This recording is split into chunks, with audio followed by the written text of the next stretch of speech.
अस्सलाम वालेकुम व्यूज़, मैं हूं एडवोकेट मोहम्मद वकास और आप देख रहे हैं हमारा यूट्यूब चैनल। आप तमाम दोस्तों से रिक्वेस्ट है कि हमारे इस चैनल को ज़्यादा से ज़्यादा लाइक करें और शेयर करें और सब्सक्राइब ज़रूर करें। आज दिन है 7 जुलाई का। कल के रोज़ मैंने 2 वीडियो जो थी वो की थी। इस्लामाबाद में जो हिंदुओं का मंदिर का तमीर हो रहा था और फ़िलहाल उसकी जो तमीर है वो रोक दी गई है। तो उस इशू पर मैंने 2 वीडियोस की थी और जो हकायक थे वो आप लोगों की खिदमत में अर्ज़ किए थे। और मैंने कल आपके साथ ये कमिटमेंट भी की थी कि नेक्स्ट वीडियो में हम लोग आपके साथ ये शेयर करेंगे कि इस वक्त ये हमारे रियासत की जो है वो पॉलिसी है कि रियासत पाकिस्तान में जो अक़लियतें आबाद हैं, आईन पाकिस्तान उनको जो हकूक़ देता है और एक तो इस चीज़ को इंश्योर किया जाएगा कि किसी भी जगह पर, किसी भी मकाम पर, किसी भी अक़लियत के साथ जो है वो इम्तियाज़ी सलूक ना हो। आईन पाकिस्तान जो उनको हकूक़ देता है, उनकी खिलाफ वर्जी जो है वो किसी भी दर्जा पर, किसी भी सतह पर उनके साथ ना हो। और दूसरे नंबर पे जो आईन पाकिस्तान उनको जो हकूक़ देता है और जो वो यहाँ अपनी आज़ादी के साथ अपने तमाम मामलात जो है वो मजहबी मामलात और दीगर मामलात जो है वो अंजाम दे रहे हैं, तो उनको बाकायदा हाईलाइट किया जाएगा। तो ये जो रियासती पॉलिसी हमारे रियासती अदारों की तरफ से बनाई गई, ये कब बनी, ये क्यों बनाई गई और फिर इसके ऊपर अब आज के दिन तक किस तरह से अमल दरामद जो है वो हो रहा है और इस पॉलिसी को बनाने की वजह क्या थी और आज के दिन तक पाकिस्तान ने इस पॉलिसी के ज़रिए से जो वफ़ायद हासिल करना चाहता था उसमें पाकिस्तान किस हद तक कामयाब हुआ है। लेकिन इस बात को आगे बढ़ाने से पहले मैं एक बात आपके साथ शेयर करता चलूं कि कल मैंने आपसे अर्ज़ किया था कि इस्लामाबाद हाई कोर्ट में मंदिर की तमीरात के हवाले से 3 पटिशन जो है वो दायर हुई हैं और उनके ऊपर इस्लामाबाद हाई कोर्ट ने जो जजमेंट है वो रिज़र्व कर ली थी। लेकिन आज वो फैसला जो है वो इस्लामाबाद हाई कोर्ट की तरफ से अनाउंस कर दिया गया है। उस फैसले की रोशनी में जो जस्टिस ख्वाजा आमिर फ़ारूक साहब हैं, उन्होंने तीनों पटिशन्स को डिस्पोज ऑफ कर दिया है और तीनों पटिशन्स में जो दरख्वास्त गुजार थे उनके 2 पॉइंट्स थे। एक पहला पॉइंट्स ये था कि जो सीडीए ने ज़मीन अलॉट की मंदिर के लिए वो नहीं कर सकते थे और दूसरा जो वफाकी हुकूमत ग्रांट जो है, जो रकम जो है वो दे रही है वो वफाक नहीं दे सकता। तो वो कल भी मैंने आपको अर्ज़ कर दिया था कि जो deputy attorney general Islamabad high court में पेश हुए, उन्होंने वहाँ अपनी स्टेटमेंट रिकॉर्ड करवाई। उन्होंने कहा कि वफाक ने किसी किस्म की ग्रांट जो है वो मंदिर की तमीर के लिए नहीं दी, बल्कि ये मामला जो है वो इस्लामी नज़रियाती कौंसिल के सामने मौजूद है।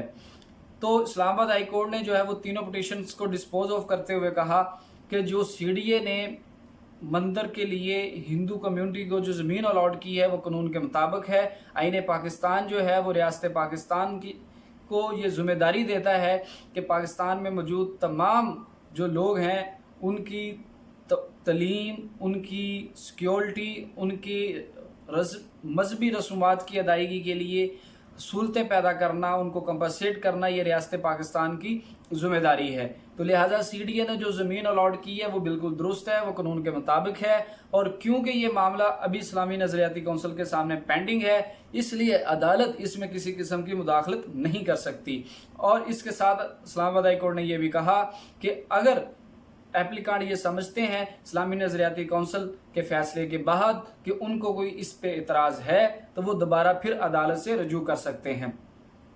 मैं आप लोगों पहले दिन से, जिस दिन से ये चैनल बनाया है, मैं बार बार ये बात करता हूँ कि हमारे इस चैनल को बनाने का मकसद ये है कि अपने मुआशरे में मुस्बत तमीरी सोच को उजागर करना।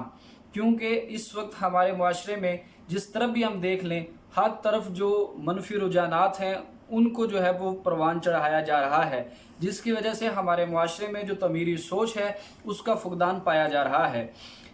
और इसीलिए मैं बार बार जो है वो आप लोगों से रिक्वेस्ट करता हूँ कि, और जो मैंने गुज़श्ता 4-5 वीडियोस आपके साथ की जिसमें मैंने रीजनल सिक्योरिटी जो थी कि हमारे इस खित्ते में इंटरनेशनल इस्टेब्लिशमेंट जो है वो क्या खेल खेल रही है और चीन और अमेरिका की जो प्रॉक्सी वॉर जो है वो इस खित्ते में अब लड़ी जानी है, मैंने उस हवाले से आपकी खिदमत में अर्ज़ किया।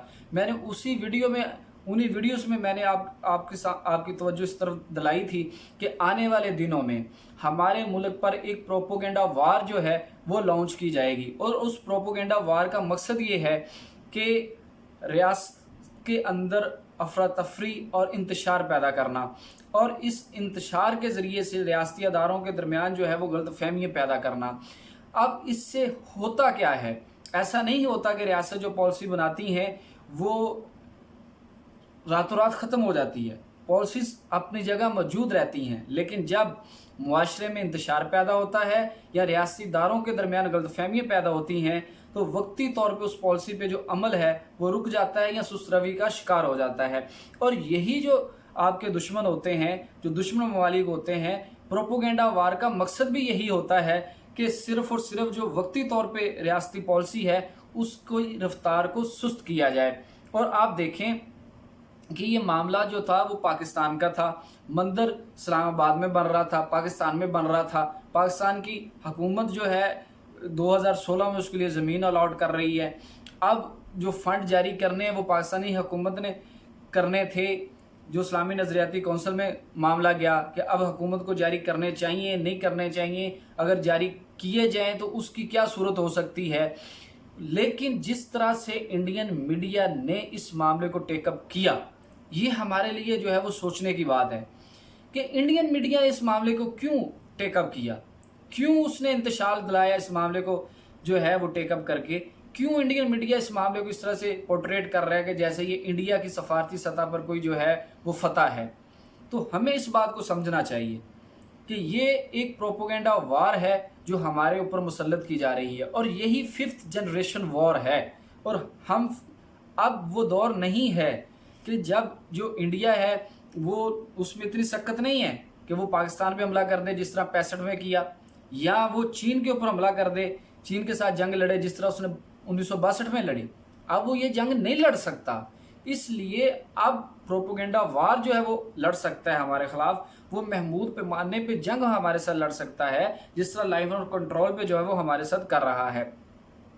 तो इसलिए इस सूरत हाल में हम लोगों की ये जिम्मेदारी बनती है, हर तबके फ़िक्र की ये जिम्मेदारी बनती है, ख़ास तौर पे जो हमारे उलमा कराम हैं उनकी ये जिम्मेदारी बनती है कि मजहबी मामलात पर अगर कोई ख़बर ऐसी आती है तो वो उसकी तहकीक किया करें। और इस वक्त ये बड़े अफसोस के साथ मुझे कहना पड़ता है कि इमाम शाह अहमद नूरानी सिद्दीकी रहमतुल्लाह अलैह के बाद हमारे पास ऐसी कोई अब उलमा कराम में हस्ती नहीं है कि जो इतनी गहरी नज़र रखती हो ना सिर्फ मुल्की सियासत पर बल्कि इंटरनेशनल सियासत पर भी।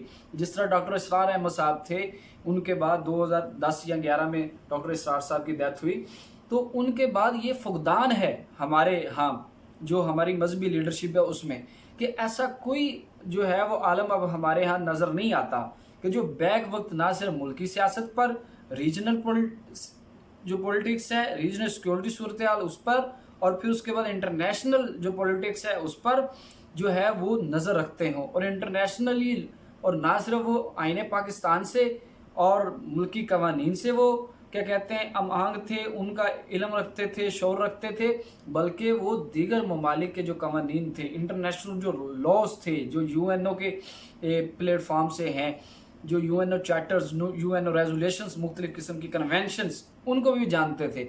और जो मौलाना इमाम अहमद शाह नूरानी सिद्दीकी रहमतुल्लाह अलैह थे, वो तो ऐसी हस्ती थी कि वो तकरीबन कुछ 16 से ज़ायद जो ज़बानें थी उनके ऊपर अल्लाह ताला ने उनको अबूर दिया हुआ था, और इस तरह की वो जो थी वो इल्मी शख्सियत थे।